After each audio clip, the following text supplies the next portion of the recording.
And good morning to everyone. Good evening if you are in South Africa or other parts of the world. And I am joined again by my co host and shark diving veteran, Walter Bernardis, who is coming to us from South Africa, Umkamas. Unkamas, Where- yeah. Shark diving veteran. I like that. He has just turned very veteran at the moment. And we are fortunate. Sharks 365 is in the chat. Hey, thanks for being here. And Walter is taking off this weekend to Prague to receive a Lifetime Achievement Award for his work and is also celebrating his birthday. He is taking time out from his birthday party to be here with us. So thanks for being here, Walter. My pleasure. I wouldn't miss it. I let's put this up on the screen just so people kind of have an idea of the theme for the day. And Walter also has a little bit of current news. We're going to add this to the dynamic every Thursday. Current events, what's happening in your neck of the woods. And we'll get to that in just a second. So everybody knows what the context of today is. Walter and I aren't the biggest fans of Shark Week. And some people are huge fans of Shark Week. And instead of just picking on Shark Week, because Netflix came out with the Shark Whisperer around the same time, and there was a lot of hype and controversy about the Shark Whisperer, we thought that we would go scene by scene and compare the two. And as the title says today, we're going to say who sent the worst message with this shark programming this year. Sharks 365 says, congratulations to you, Walter. Indeed, congratulations. I wish I was joining you. Prague is a pretty cool city. Yeah. Now we'd be having a couple of whiskeys. So let me put up the news that you wanted to talk about. And let me make it bigger. In fact, let's make a small.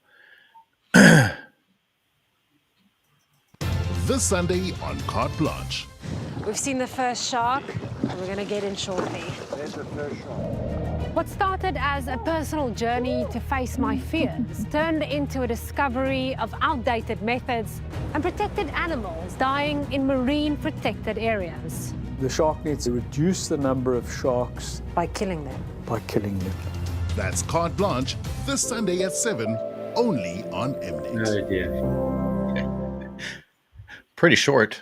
Yeah. But, hey, did I hear your voice? Was she out with you? Yeah, she was out with me. That poor woman had never dived with sharks. Had the typical reaction of anybody who's been put in their presence, very fearful, thought she'd never be able to do it. And just after a little bit of a chat and telling her what to do and what to not do, she was in the water, and it was so refreshing to see the change in her attitude, towards. We couldn't get her out the water eventually. So another convert, and that's what, I've always felt my mission was to take people who had the wrong impressions about sharks and try and change their minds and show them for what they are. Pretty much what Yep. Ocean Ramsey's doing. She's showing that they're not monsters, and you can interact with them if you have a set of rules. And basically, that's it. So Poor that was Jerry, legitimate. That wasn't Hey? just that wasn't just a story about overcoming her fear. She'd never been in the water before, and you watched her overcome her fear before your very eyes. Yeah, yeah. That's what's so amazing about my job. I get to be able to see that reaction. It's so refreshing. And but what was very interesting was Jeremy's face when he said, "Yes, we killed him." Shame that the guy really, you could see he felt that, and she put it straight to him, which was quite nice. Yeah, they have the motto of protection through eradication, medieval in concept, Yeah. and uh, and they if you kill all the sharks, you can't have a shark attack. So it's been working up till now. Although there have been instances where there have been attacks at protected beaches, um, but not that many. So Sharks 365 asks, and by the way, anyone who's watching, please enter your questions. We're happy to answer them. He was the guy from the Sharks board. Matt Dickens has taken his place. It's hard to believe it could get worse, but it did. Um, to Jeremy's credit, at least he's willing to talk on camera. Matt rejected our invitation to interview him, and he rejected Carte Blanche's invitation to interview him. And I got to agree with you, Walter. I thought that Jeremy was on the path to exposing the Sharks board as he was nearing retirement. But here he is, still kind of like half defending them, half. Well, we just see that reaction. Maybe he says more, but I haven't watched obviously the program is this Sunday, so I haven't seen the whole program, and I haven't heard what he says. So, but he did seem very like contrite, if that's the right word. Um, you know, In my interview, he seemed a little bit. Yeah, he's like, yeah, no, we reduce the number of shark attacks by reducing the number of sharks. Which, yeah, if anyone who supports the Sharks board pretends that they support sharks, that's a contradiction. Um, and then he admitted to me that if they stopped killing sharks, they would all be out of a job. They put on this show that they are about research and conservation, but the bottom line is, if they stop killing sharks, if they stop promoting the fear of sharks, which then justifies them putting the nets in the water, then they're all fucked. So you have these supposed shark conservationists who depend upon people continuing to be afraid of sharks. exactly.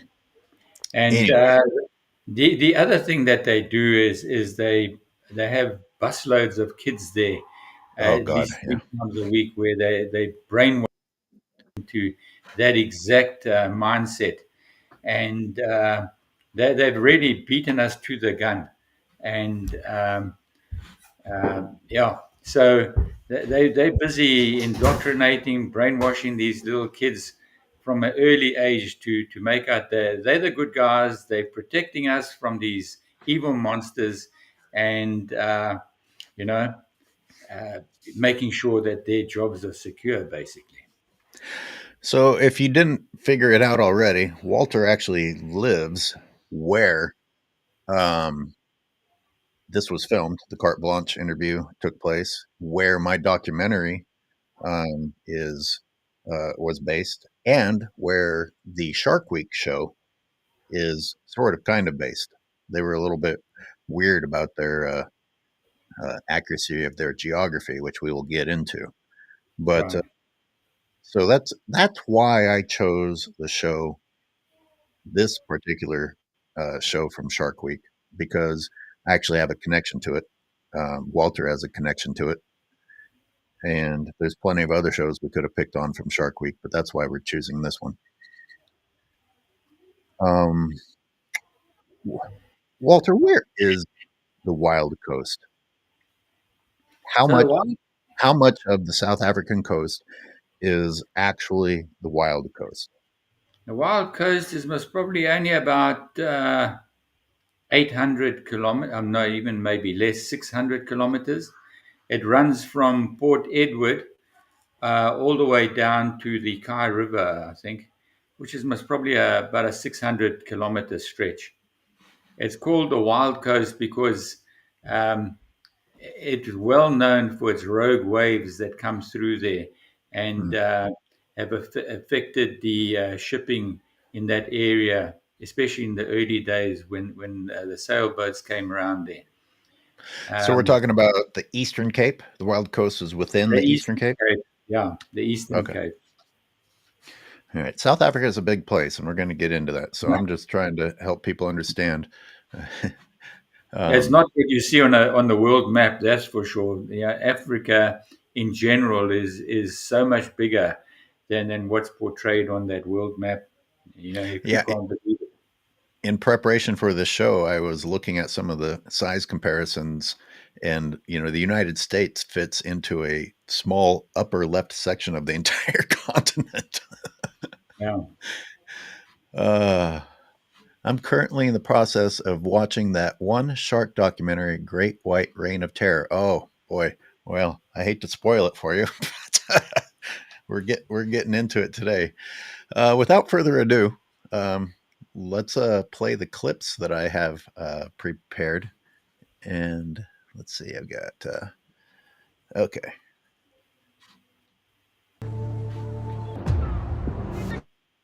I wish they wouldn't just start it automatically.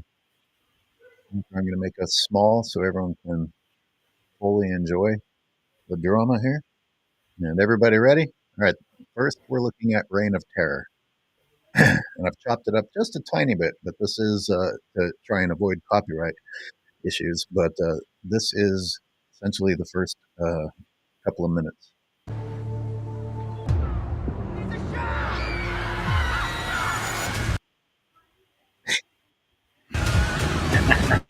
So, and we're going to talk about it as it goes through. And there's a shark. This is archived footage from the 50s, and somehow they got the audio of someone screaming there's a shark and the video footage before I walked around with video cameras. I mean, that must be AI, right? Because that shark fin. Look at that. Walter, what species does that fin belong to? Is that even a shark species? A what? It looks like a blacktip. Hard to say, but just looking at it straight up, it looks like a blacktip, and it looks like something that was shot on the Ellerwood Shoal. Yeah. Well, I mean, this wasn't shot anywhere except for really? the side of the AI studio. And there's the other. That's the long distance shot. The breaching.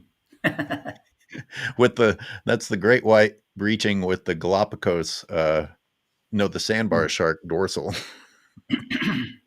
Or maybe that's a great hammerhead dorsal. Yeah, it looks like more like a greater hammer, eh? They have that huge dorsal. Sharks 365. Yes, you are going to need alcohol. Yeah.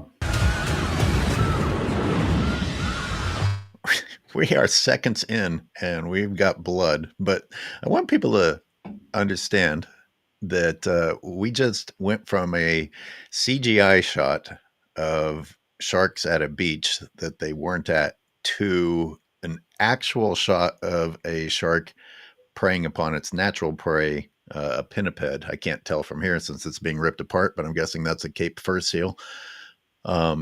So we switched from the threat to humans to footage of a shark doing what it's actually supposed to do, but the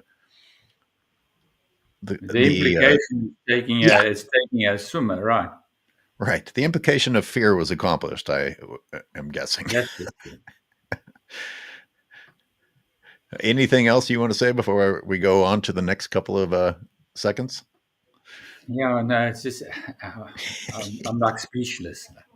Okay, here we go. Oh, it only gets worse. In 1957, a series of 9 shark attacks rocked South Africa. Okay. So, a couple of things. That scary intro is kind of the same as you would see if you go to the Natal Sharks Board Museum. they their show presentation. they show a film like this that scares the shit out of you, and they call it shark education. You imagine all those school kids, like they Yeah. all watch that. Say, "Oh God, thank God for the Natal Sharks board. Oh, They're but don't keeping worry, us Walter. safe." At the end, they say, "Remember to respect sharks," so everything's fine. Just like Shark Week does at the end. And let's look at this surfboard. I'm like, did the shark spill a can of red paint on top of it or what? That is so cheesy. It's crazy. And they've got a bit of red in the water as well, A just for bit. the yeah. The guy left a pint of blood on the board, and the This, rest of him's gone, obviously. yeah, it's like 3 or 4 humans worth of blood in the water there. Okay, so here, oh, I'm going too fast. Okay. All right, so let's get into the geography because they said that South Africa was rocked by those shark bites. Um, well, it wasn't the entire the entire area of South Africa. It was only within the KZN province. Am I correct or not correct? Yeah, it was in the Durban area. It was Durban Right, and Amanzimtoti. where tourism was exploding. Yeah, So the reason I'm pointing this out, I want everyone to know that this map, the red there, is the KZN province of South Africa. Just so you have an idea of where Black December was contained to. yeah, Now, size-wise, I'll make this bigger. That's South Africa inside of the United States. Now, South Africa is actually a rather small portion of the entire continent of Africa, but it's still rather large. Now, as I mouse across the screen here, people need to understand that the vast majority of South Africa's border touches the water. So that's a lot of coastline that we're talking about when you say that Africa was ravaged by sharks. yeah. Nah.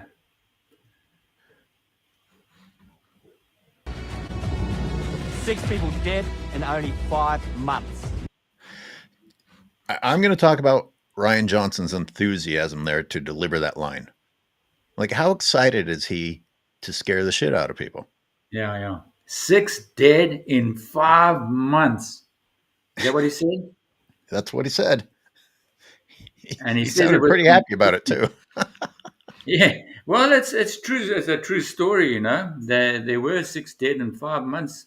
But it was, why was it called Black December if it took part if it took 5 months?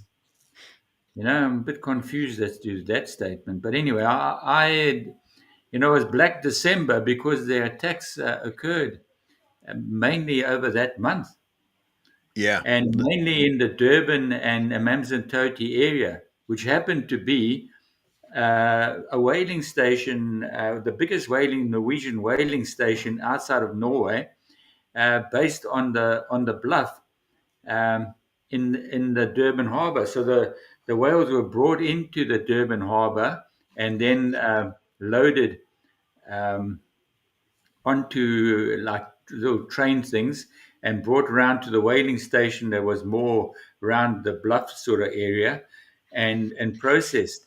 Of course, the great whites, all the sharks, one of their favorite meals is whale.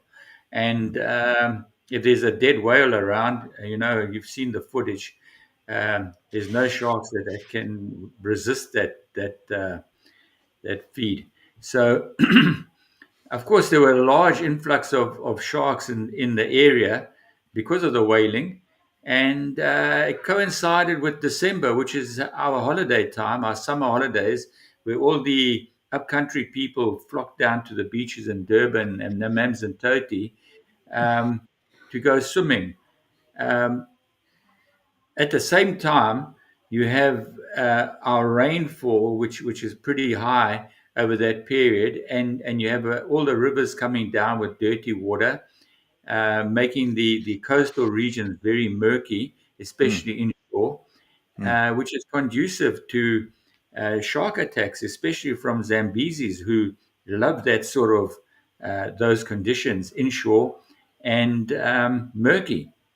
Mm-hmm. They actually every year when the first floods occur, they come and roll in that fresh water that's coming out the rivers. So yeah, no surprise that there was a huge spike in shark attacks. Now I feel like you touched on a interesting detail there about the bull sharks, because that kind of leads me to talk about the fact that not all of these bites took place in the actual ocean. Like I think two of them were in a river. It was in the same time period. But it's I think in people's minds everything is a great white. Like everything is a great white Yeah. attacking people, and the vast majority of these weren't even white shark bites, and two of them weren't even in the ocean. The majority of our shark attacks are Zambezi because they all happen in a meter or less of water and in murky conditions, usually early morning, late afternoon. And uh, those are, like you could say, 80 to 90% sure that they are Zambesis, what you call a bull shark, and I wasn't. not great whites. Yeah, I wasn't going to include this in this, but we'll talk about it a little bit since Sharks 365 brought it up, and they bombed the coast. This is real. The Navy dropped Yeah, depth charges as a yeah. reaction. But there's a really important, some people have heard about this, some people don't even know that that's a part of it. But here's the important detail. A lot of the documentation that I find online makes it sound like the bombing came, after all the bites took place and then they were fighting against the sharks. I went and, with the help of a couple of South African scientists, figured out that there were, I think, 5 bites, and then the depth charges took place, and another 3 took place after the depth charges. So they actually made the situation worse because they just killed everything in the ocean. And of course, what happens then? What do sharks do when there's dead stuff? It's even not just whales now. There's everything else that's dead that they can feed on. Bring it on now. It's it never fails to amaze me that we're the most intelligent species, supposedly. But I mean, that is one dumb reaction. Yeah, man, species, right? Especially when it comes to the ocean. Like, jeez. Yeah. Uh, shall we continue? Yeah. There. All right. Locals called it Black December. Now, a new So, New threats coming out. Jesus, Lord help us. so again, for people who haven't been to the Sharks Board Museum of Fear, this is what the walls are plastered with. And I'm not even joking. I included this in my documentary. I actually made a big deal about it. Like, the place is just littered with reminders for people of the evil that sharks have done and why you need the Sharks Board. They've done a damn good job, haven't they? But how They about, yeah. yeah, how about this show? I mean, are you paying attention to the music in the background? Well, it's like Jaws all over again. It's just don't have the same dun dun, but that's the tension is there. They definitely trying to create the sense of fear, no doubt about it. A With lot the of visual, details. Sorry, go ahead. the visual and the music, you can just see is like you know, Is it? it's aimed at one thing, is to making you as scared as possible. Oh, you're not thinking about conservation and love of sharks? I think that's the furthest thing from your mind is conservation and the love of sharks. Sharks Yeah. 365 says, how is the Natal Sharks Board still a thing? Not only are they a thing, now Sharks Week is inviting them onto their programming. So that's another reason that Yeah. I didn't let this show slide. We have a couple more details coming in very Yeah, short you succession.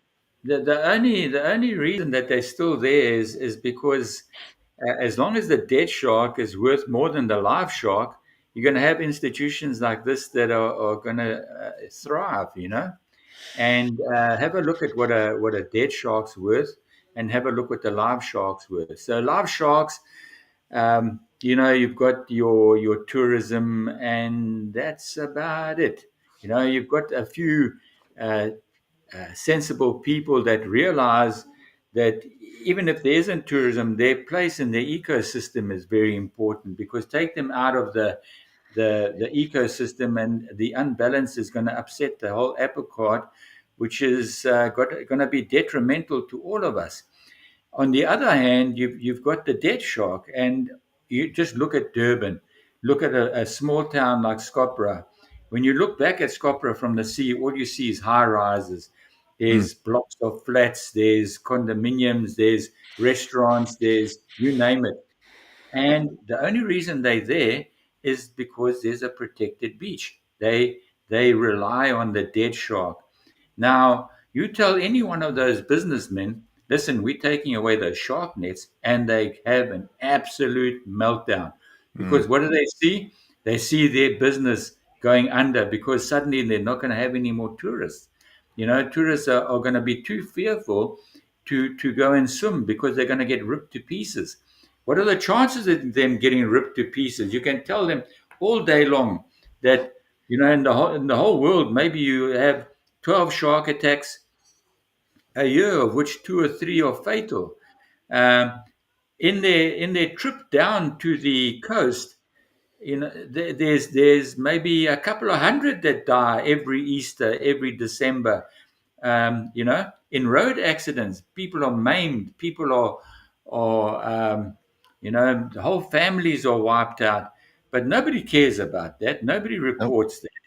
Nope. They still come, and yeah. So yes, we got to change the value of the shark from the live shark being worth more than the dead shark, unfortunately. And so we've got a number one: keep the bather safe, because it doesn't seem any other way around that. And number two, keep the sharks safe. And what systems are there that can do that? And there are systems out there, like the Shark Safe Barrier, that has been tested and has now been implemented in the Bahamas, um, quite successfully. So, but the Natal Sharks Board just says, no, that's not going to work in our waters without any testing, without looking at the testing that's been done in similar conditions, and that's just outrageous in my mind. You know, we need three things to save our sharks from the Natal Sharks Board. One, we need to secure the jobs of the people that are working there. Two, we need to keep the bathers safe. And three, we've got to keep the sharks safe.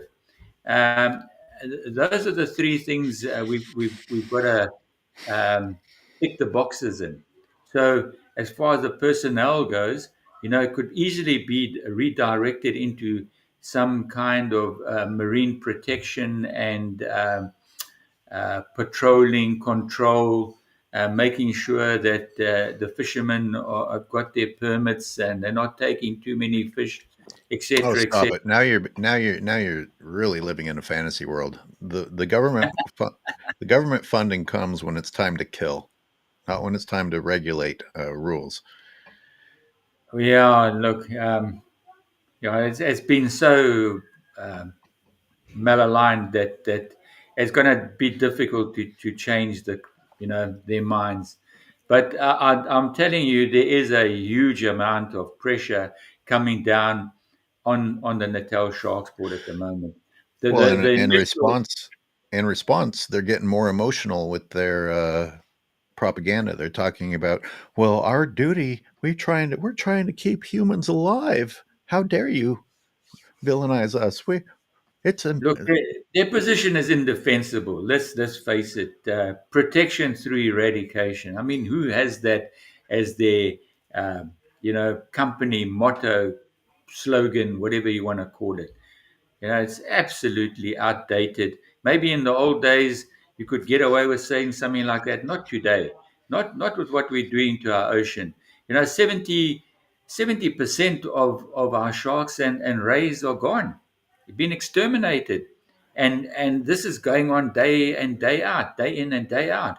So um, something has got to change, and the mere fact that Carte Blanche has picked up on this and is doing I mean, it's a bigger show in on a on a Sunday evening in South Africa. Usually, always bad news about something or other, but at least in this case, they're doing something about conservation and trying to save what's left of our shark population. well, I know that they were required to tell both sides, so we'll see what the finished product is. Well, they invited the Natal Sharks Board to comment on this and to my knowledge, I think they refused. So yeah, I got I know one. that. Huh? What we should keep going for the people that want to see the rest of Reign of Terror, and we're going to get to Shark Whisperer. But when you talked about living shark value versus a dead shark value, I can't help but tell people that the Natal Sharks Board makes supplemental income off of their dead sharks by No, having a freezer full 100%. of bodies that they bring out and chop open in front of the people that pay to come see it take place. Not only that, I mean they have orders. I've seen their whiteboard. They've got like a whiteboard, Oh yeah. and people order sharks like great white, whale shark, this shark, that shark. There's scientists all over the world that are doing studies on these sharks and want the physical shark to be able to do the study on it, and they're like order it. Like hmm like in China, you order your kidneys and your and your whatever else. You just order online, and they go and just pull the guy out the prison and say, okay, but we need your kidney. And that's it. It's a thriving business. Not only that, they were selling the fins to the Asian market. And then They they were. got caught selling the fins to the Asian market. And they declared, okay, we are no longer selling the fins to the Asian market. We are donating them to this company for science. And of course, the people they donated to sell it to the Asian market. Yeah. So it's crazy. And this is who your Shark Week hosts are now, people. Yeah, And you not wonder why very Walter has credible. a problem with it. You wonder why I They're have a not, problem with it. they're not very credible, are they? I Oh mean, my if you gosh. want to know anything about sharks physiology, then go to the Natal Sharks Book. They have cut open, chopped up every single type, size, um, gender, type of shark that you can imagine. Yeah, and then they they have. throw, and then they say that that's education, but I don't That's even buy it. that. What kid walked out of there retaining, oh, now I know how to open up a black tip Yeah, shark yeah, and find its heart. yeah. What? Absolute garbage. Why don't they cut It's up the dolphins? education. Imagine they cut up the dolphins they got in the fridge, I know. or I, the s- turtles. I You asked know? some of the people, when I was at the shark sport, I was like, how would you feel if they brought a dolphin out? Oh no. How would you No, feel if they brought a ray out? No. no, no, no, no. Just the No. dangerous sharks. And I said, okay, what about the non-dangerous sharks? And like, oh, there's non-dangerous sharks? Yeah, Let's keep no, going. Now, a new reign of terror could be on its way. Tell me the messaging, man. A new reign of no. will be A on. new reign of terror. Now, Is it the orca or the great? What is the new reign of yeah, terror? you gotta love their thumbnail. Not only are they scaring the shit out of people based on Black December, but they also managed to incorporate their new bread and butter of blaming orcas for everything. Yeah. They, but watch what happens here. I included this is looks like it might be South Africa. Now, a new reign of terror. That is not. That's Southern California, where great whites swim with people almost daily without an incident. Could be on its way. And now we're back to a shot of South Africa. So, is that misleading? Is it not misleading? Is it, It's just hey, total BS, isn't it? I, I, it'd be interesting to see some people come on and defend it and say, well, you got to use whatever stock footage you have. That's fine. That's true. But is it at the end of the day not misleading? Like it made it look like South Africa has a beach full of people next to sharks and that it has clear enough water to get a drone shot of anything.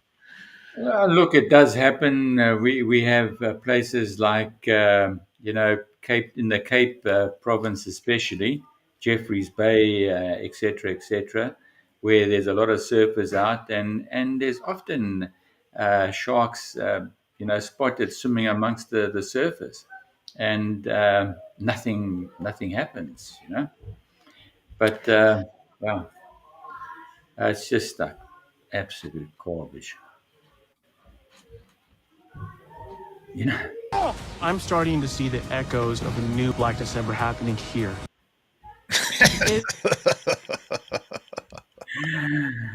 Oh my! The token black guy. Sadly, I wonder how much that sadly, I black. know I've met Gibbs, What is and this? Is even he a back then. scientist? What is he? So he says, I'm seeing the echoes of another Black December happening here. Well, he must be talking about Poland because that's where he's based. He's based in Poland. Yeah, he's Wow. Kenyan. He's originally Kenyan, but he works in Poland. So they brought him down just to deliver lines that he's seeing the echoes of a Black December here. Gibbs, you must be very proud of yourself. You've really made it as a scientist to be flown down to South Africa to deliver These, bullshit lines. these people sell their souls to Shark Week, don't they? Oh man.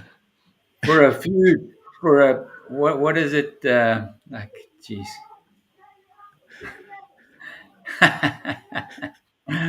uh, So yeah. Oh, Gibbs. I've got nothing against black guys. I've got friends that are black guys. I've got You absolutely sound nothing. so white. I'm My not best white. friend's a black man. This isn't this isn't a black issue, but I did meet Gibbs in 2014. Nice enough, but even back then, Ryan Johnson was trying to groom him. So it's not surprising that Ryan and Gibbs ended up on this show, which Ryan, by the way, was flown in from New Zealand. He's not working in South Africa either. So we have two people not on the continent being brought in to deliver um, A few lines. a few lines. Is history repeating itself? See how fucking excited this piece of trash is. Is history repeating itself? He knows goddamn well it's not. But hey, it's entertainment, right? Entertainment through misleading people. Do you remember when Discovery and Nat Geo were actually documentaries? They actually taught you something. Now it's like a docudrama. The people that they've got in them sometimes are not even scientists. At least this guy's is a scientist, although he'll say anything that they want him to say. He's But an research it's scientist. a docudrama now. 90% drama. The two fatal attacks in Plet, the fatal attack in Sinsa, another attack on a surfer. Yay for Andy. Good Yeah, job, yeah. Andy. Andy. He's made enough money out of these guys, right? Because he's in every single one of these uh, docudramas. That's for sure. Paycheck, Andy. Congrats on your screen time, man. Yeah. You're doing great work. You've done our Sharks a huge service, my friend. Oh, by getting rich off of them and participating in Sharks Week. Thanks for your Thanks for your great conservation work. Yeah. So here's Andy delivering the shark attack information. Oh my God. And did you hear the last bit that he said? Another attack on a surfer? Where? Just the fact Yeah. that one took place? Yeah. But I it mean, is how important. many have there been, It is important to for us, for everyone who didn't hear it. I'm going to play it again because it is important to hear what he says. The 2 fatal attacks in Plet, the fatal attack in Cinsa, another attack on a surfer. Okay. One, Walter, one of those was in the Eastern Cape, Cinsa. Am I correct when I say Right. Cinsa? Yeah. Cape? Yes, that's Chinsa. Plet is Western Cape. And none of these are in KZN where Black December took place. How Absolutely. desperately are these guys trying to find anything to tie it back to Black December? I mean, these are the people that you're calling shark advocates, and they are taking the entire coastline of South Africa, which I showed earlier was absolutely massive, in order to be like, oh my God, we've got a new pattern. Yeah, it's like they got to find a new line, new idea, and then, like in this case, you know, let's link, let's have a new Black December, and let's try and link the two that has moved somewhere else. I don't know. They're running out of ideas. It's all I can say, because some of the crap they're coming up with is absolutely ludicrous. Shark Taws, I appreciate the comment. This is why Skyler's videos are so good. Information and quality, no drama. I appreciate that. People don't know that white sharks have only killed 59 people since the year 1580. Oh, Interesting. I didn't know that number either. Thank you for that. Yeah, and most probably 58 of those, maybe 20 of them were actually bull sharks and not great whites. This is true. Yeah, because at the end of the day, how do you determine what killed the guy? You get some scientists like Jeremy Cliff going down and looking at the bite and saying, okay, this looks like a great white. Well, have you seen a great white's teeth, and have you seen a bull shark's teeth? They're exactly the same. The bull shark's slightly smaller than a big great white, but a big bull shark and a big white, those teeth are almost identical. Really? Really? Yeah, triangular, serrated, exactly the same. So unless you actually pick up a tooth, even a fragment of a tooth, and you can get some DNA on it, or you merely look at it and make an assessment, you know, how can you definitively say, unless you actually saw the shark, what shark it was? Well, Sharks Between 360. between those two species I'm talking about. Here we go. Because if there is a Black December coming, we've got a very small window to stop it. I've got to Very small window. By the way, they started filming this years after the bites that they're talking about took place. So let's not pretend they actually give a shit. How far apart were those actual bites that he was talking about? Has anybody looked? Dates or distance? Dates. Because he talks about Chinsa, and he talks about another two Plattenberg. somewhere. I mean, how far apart were those dates of those attacks? I should have had I mean, all. Yeah. if it definitely wasn't in the same month of December, that kind of concentration that we had over Black December in '57. Yeah. Sharks 365 is telling us when Black December was. We know that. Walter's asking how long of a period of time are the ones that the show is talking about, the recent new pattern, and it's over the period of several years and hundreds, probably close to 1,000 kilometers worth of coastline that they're incorporating. Yeah. So, but we were talking about the drama, the docudrama. So they, I hope everyone noticed that he delivered the line, "We have a short window to stop the next Black December." How are you going to stop the next Black December? There's only one way: eradication, protection through eradication. That's the only way you can stop it. No, no, you tag another shark. That's going to somehow. Of course, you always got to tag another bloody shark, don't you? You need to build a decoy and some other ridiculous toys, trick a shark into biting it, somehow incorporate that, say that that is science, and then also, what was it? Oh, tag. You got to tag a shark, Remember tagging it. and then never follow up with the data on that tag because the Natal Sharks Board killed that shark, and you have them on your show as hosts. So just don't ever mention the tag again. Have you seen how horrific those tags are? You know, they've got like a stainless steel harpoon shaped thing that is like it is like must be so painful that you know. Anyway, I saw that they shot it in, and they were like right next to it, and they used to just jab it in. I'm like, you're next to the shark. You still need to shoot it? Damn.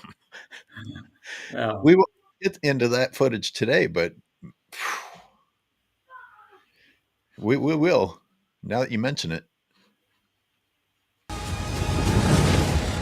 Oh, plenty of blood. more blood. Okay, guys, and I mean, holy shit. Walter, have you ever had anybody um, criticize you because you posted pictures of sharks with their teeth showing? Because people were like, "Oh, why do you need to show that? You're sending a scary message about sharks." I'm like, "This is what they look like." But if you're going to criticize us, then how do you feel about Shark Week? Because we're seconds Yeah. into this thing, and all I've seen is teeth and blood. No, that's okay. It's Shark Week. It's they can show as many open mouth. Look, to me, you know, those teeth are a beautiful thing. So I love seeing, I love seeing like a lion roar, you Mm, know, and mm. take a picture of it. It's like for me, it's like the lion roaring. It's a shark, you know, with its mouth open, showing its teeth. It's like it's a fantastic shot. Scary for some people, but you know, beautiful for others. So you know, I understand if you put off by it, um, but you know, it is what it is. Eh?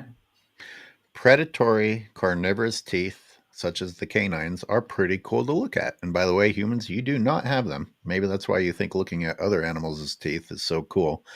But I even sometimes stop and admire my dog's teeth. Like I like Yeah, pull the I was gums back. I'm thinking like, that as damn, well. dude. I was like, that's some pretty crazy shit you got in your mouth. Absolutely, I'm the same. You know, and all of them, like even a baboon, a monkey. Oh my Uh, god, a baboon.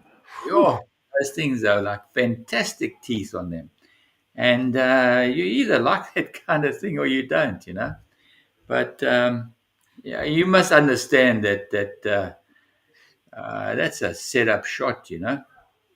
And Oh, to this get a shot like that, you've got to set it up. no, this was taken from Black December. This is real archival footage of Black December. Like just before it bit the surfer. This is the shark. Damn it! It's even missing a tooth. Look at it.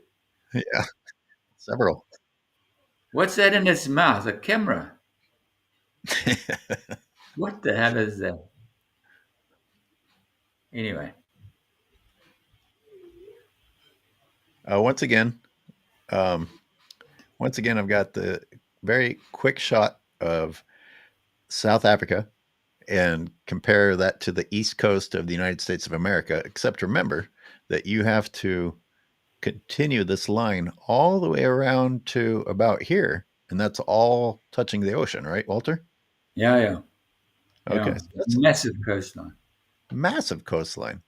And the next thing I show here is what they want you to think of as the Western Cape and Eastern Cape. This is taken from Reign of Terror. You notice where, I know I'm speculating a little bit, but you see that they have the label Western Cape is all the way over here where Simonstown is, and Eastern Cape is all the way over here by Cinsa. So according to them, that's where Western Cape and Eastern Cape divide, when in fact that is not true. You're a South African, back me up or tell me I'm wrong. Well, I'm not a Cape Townian, so I wouldn't be able to tell you exactly where the divide is from the Well, I Eastern can. Cape to the Western Cape. You can. Well, There it is. so there's Western Cape. There's Eastern Cape. And then this one over here that isn't red anymore is KZN, where Black December actually took place. Right. Oh, there we go. There it is in red. And Yeah. then this one I'm showing Plettenberg Bay is right down there at the bottom. There we go. Zoomed in a little bit. Maybe 1,000 kilometers apart. And I think it's still another like 100 or so kilometers before you get to the border of the Eastern Cape. There, and then there's Chinsa up on the east. And then, oh, okay. So Plettenberg Bay and Chinsa, am I saying that correctly? Or is it Cinsa? Chinsa. Yeah. Chinsa. Okay. That's 410 miles apart. And so that would be like that would be similar to linking a shark bite that took place by San Francisco to a shark bite that took place in Los Angeles and saying, hey, a pattern is developing. even with even with the pattern being separated by an extremely long period of time. And only like 2 shark attacks now. Now we've got a trend, Right. And I'd love to know how far apart time-wise they occurred as well. So it could have been a year, could have been more. That is definitely an area I should have had ready for today. I know it was spread out over a significant period of time, but I should have had the exact amount of time down. But I do have this. I did look at other bites, and there have been several other occasions in which a set of 2 bites on people has taken place in South Africa in a relatively short period of time over the last couple of decades. And none of those indicated return of Black December. No, that's what's absolutely amazing because Second Beach in Port St. John's was the epicenter of many shark attacks, and the Natal Sharks Board actually went down there to try and investigate to find out what was going on. They didn't quite come up with what was happening there, but I think they had like 15 shark attacks there, of which quite a few were fatal. From Second Beach, and they failed to mention that there would have been real ammunition for them. But, well, I don't know. That escaped them.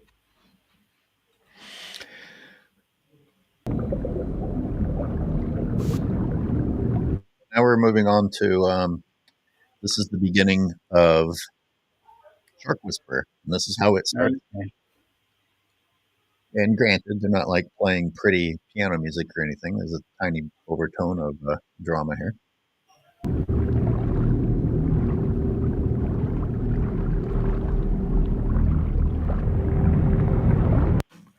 And I have to pause it every now and then to avoid us getting flagged. This is the cover that they used for Shark Whisperer. Walter, that's got to be like a dream for you, because I know you love tiger sharks and I know you love interacting with sharks. They're definitely my favorite sharks, and one of the sharks that will allow you to interact with it like that. Like definitely for entertainment value, very out there, but I mean, it just shows that they're not the monsters that everybody thinks they are. and I thank her for doing that. I know some people will say, like Dan said the other day, it will make other young girls want to go and jump in the water and try and do a similar thing without the experience and get hurt. But there is so many factors that have got to be factored into something like that happening that I would say it's a non-starter.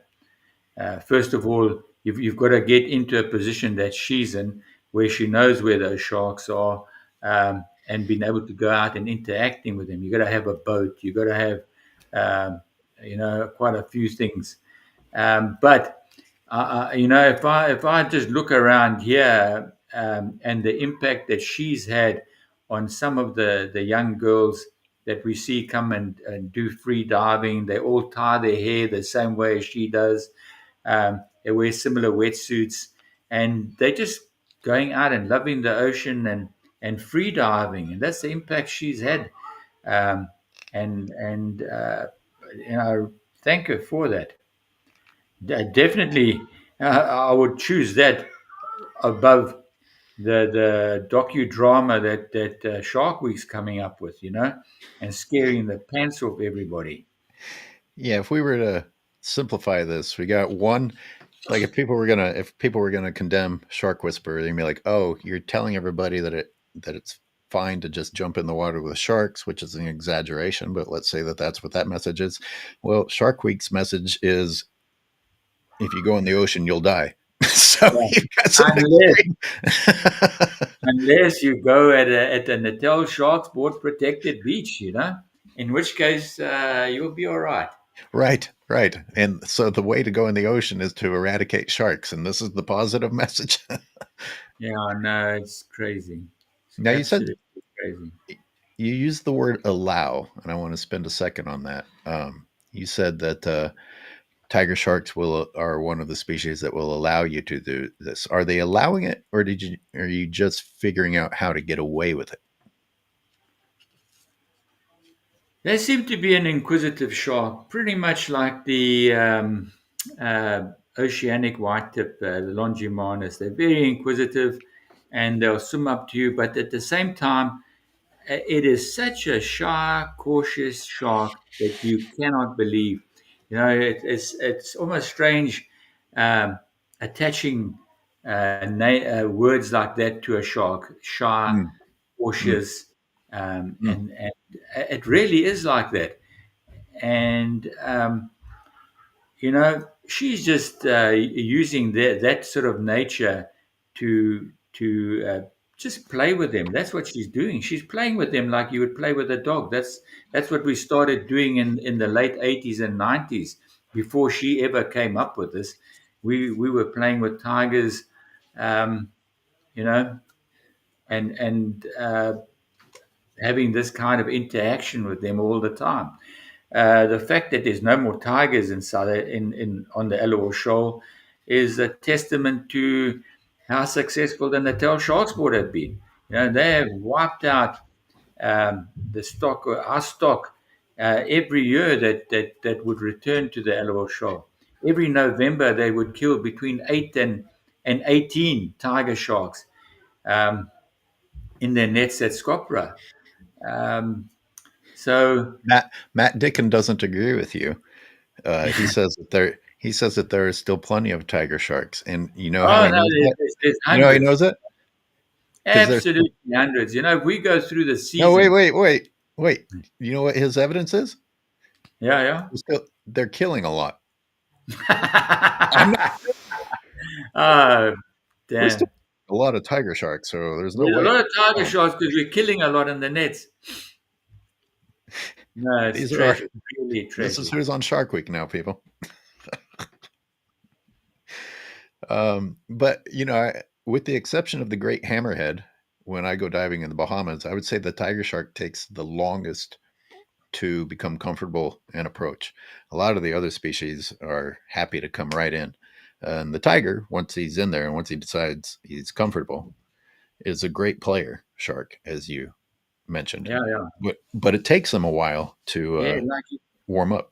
Like our black tips, the limbatus, not the reef black tip. We call them oceanic black tips. There's no such name, but just trying to differentiate between the reef black tip and the limbat, Cocheridan limbatus. Mm-hmm.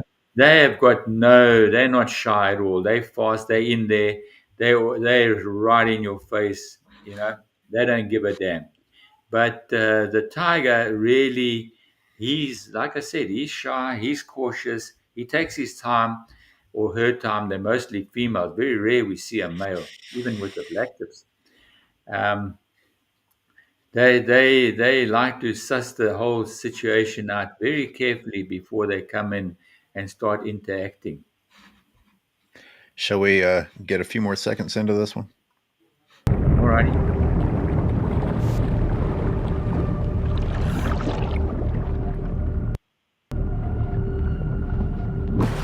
That's my reminder to pause it, just for copyright reasons. Yeah, look, How about that tiger? What a beauty. beauty, eh? Absolute beauty. That's a good size. I mean, she lives in paradise, absolute paradise. You Clean know, we're gonna water. have to arrange. We're gonna have to arrange for us to go out there and dive with them. Well, that How do you would be feel about that? fantastic. I would be up for that for sure. I love how when sharks collide like that, I think in the minds of humans it means there's going to be a feeding frenzy, but they're just like, "Oops." Oh yeah.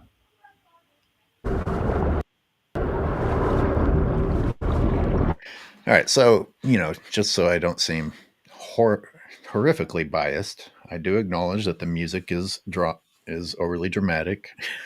I don't think that they would ever use this. Nowhere near Shark Week though. It is a little bit like there's a bit of tension there, but hell, there's nothing This what they isn't like. even as dramatic as the music that Shark Week played as the guys were driving to the beach. Yeah. I'm not joking. Unfortunately, I'm not joking.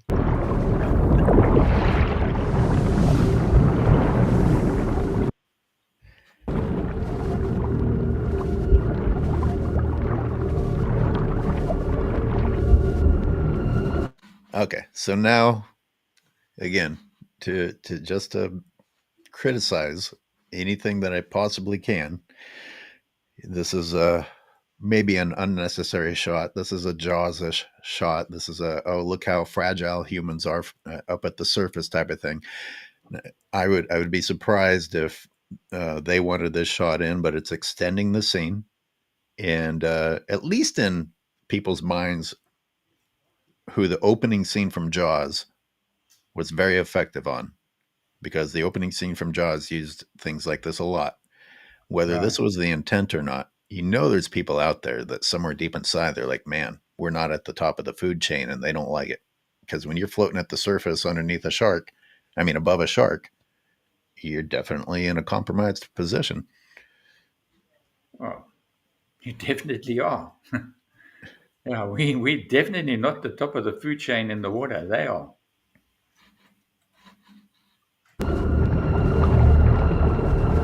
Like,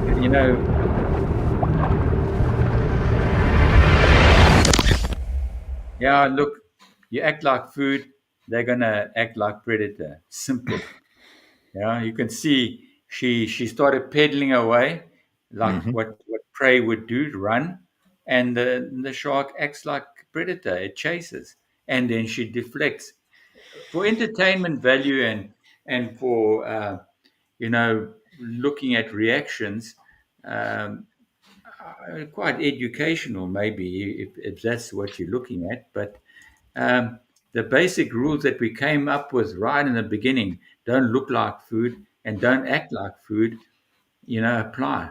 And you can see clear evidence of that in this shot. Yeah.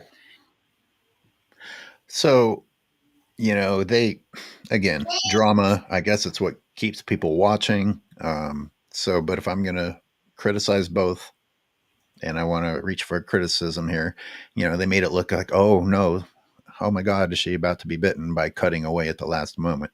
Of course, she wasn't. Um, and as the show goes on, because I've watched both of these shows that we're critiquing today all the way through. They explain to you that you actually have to swim away in order to get the shark to approach you. Exactly. There are two ways that I found with tigers to get them to approach you. One was swim away and make absolute no eye contact, because just mere eye contact would get them to turn away. And the other way would be to drop in the water column. I don't know why that is, because maybe it's from fishermen throwing dead fish, and dead fish are always negatively buoyant. So anything going down in the water column gets their attention straight away, and running away gets their attention as well. So yeah, that's Well, a two-way. that's an obvious one you said about the buoyancy of a dead fish, and I never thought about that before. Yeah, yeah. No, it's what we learned at the School of Knox when we started this. Back in the late 80s, early 90s, nobody was doing this. I mean, all the literature told you if you saw a tiger, get out the water. You're going to die. And it was, learning from different experiences and stimulus and response. What if you apply the stimulus? What response do you get? If this happens, why did that happen? And we always went back and tried to be objective about our behavior and the shark's behavior, and how to modify our behavior to keep the interaction safe, that we could bring other people into their realm in a safe way. And it took quite a few years, to do that and to learn all these things. But those basic rules that we came up with are applied all over the world now in shark diving. Kind of puts the timeline of humans into perspective. We haven't been here that long. If we only now, because I mean, late 80s, 90s is when we start breaking the boundary of realizing we can dive with sharks. I mean, that's not that long ago. It's just the other day. Yeah. And in that time span, we've managed to eradicate the tiger population on our coastline. So it's gone from being the tiger capital of the world to now, if you want to see tigers, don't come to South Africa. That's pretty sad, man. That's very sad. Absolutely. I know it bothers you even more deeply than you're showing. That sucks.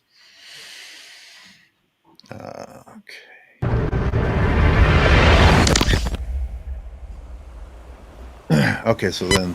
So I want to say at first I had to learn to survive to be able to even stay. So these were my biggest criticisms of the openings of both of those shows. And this one is, every single Netflix show thinks it's clever to do let's show us setting up the interview. That'll be interesting. They've done it for like 30 shows now. But in any case, this is indeed the openings of Reign of Terror and then Whisper. And Reign of Terror, Shark Week, Discovery uses the wow, pow, pow, scene here, scene here, scene here to draw you in. And then this one used one sequence, or seemingly one sequence, of an interaction with somebody, and then cuts to the opening interview. And in that time span, if we're just moving sequentially through both of the shows, I'm feeling like it's a no-brainer. Yeah, I'm feeling like it's a no-brainer which one is doing a worse job of messaging for sharks. Absolutely. Yeah, they could have chosen a better intro for her. Yeah. It would have been so much nicer to show a nice, clean interaction where it would have been very different. But they try to hype the drama, but they're building up, telling a story as it goes. Don't show everything up front, I guess. Yeah. Well, believe it or not, just using those few seconds of each show has taken us well over 1 hour. So this is why we do these live shows. And if anybody ever wants to call in or comment, that's why we're doing these live shows. You know, we're willing to hear your arguments, counter arguments, or your support. But Walter, we'd also like to hear your comments on. Like, I only do Facebook. I'm a bit of a dinosaur, but yeah, and comment there as well, and we'll try and respond to whatever pro or con that you have, and let's hear it. I think I can feed this stream to Facebook also. So if that's where all of your people are, we could try that. Yeah, let's do that. Walter, thank you for being here. I hope you have a nice trip to Prague. And Walter's going to be nice enough to take his computer with him and stream to us from Europe next Thursday. So we will be back. Cool. All right, everybody.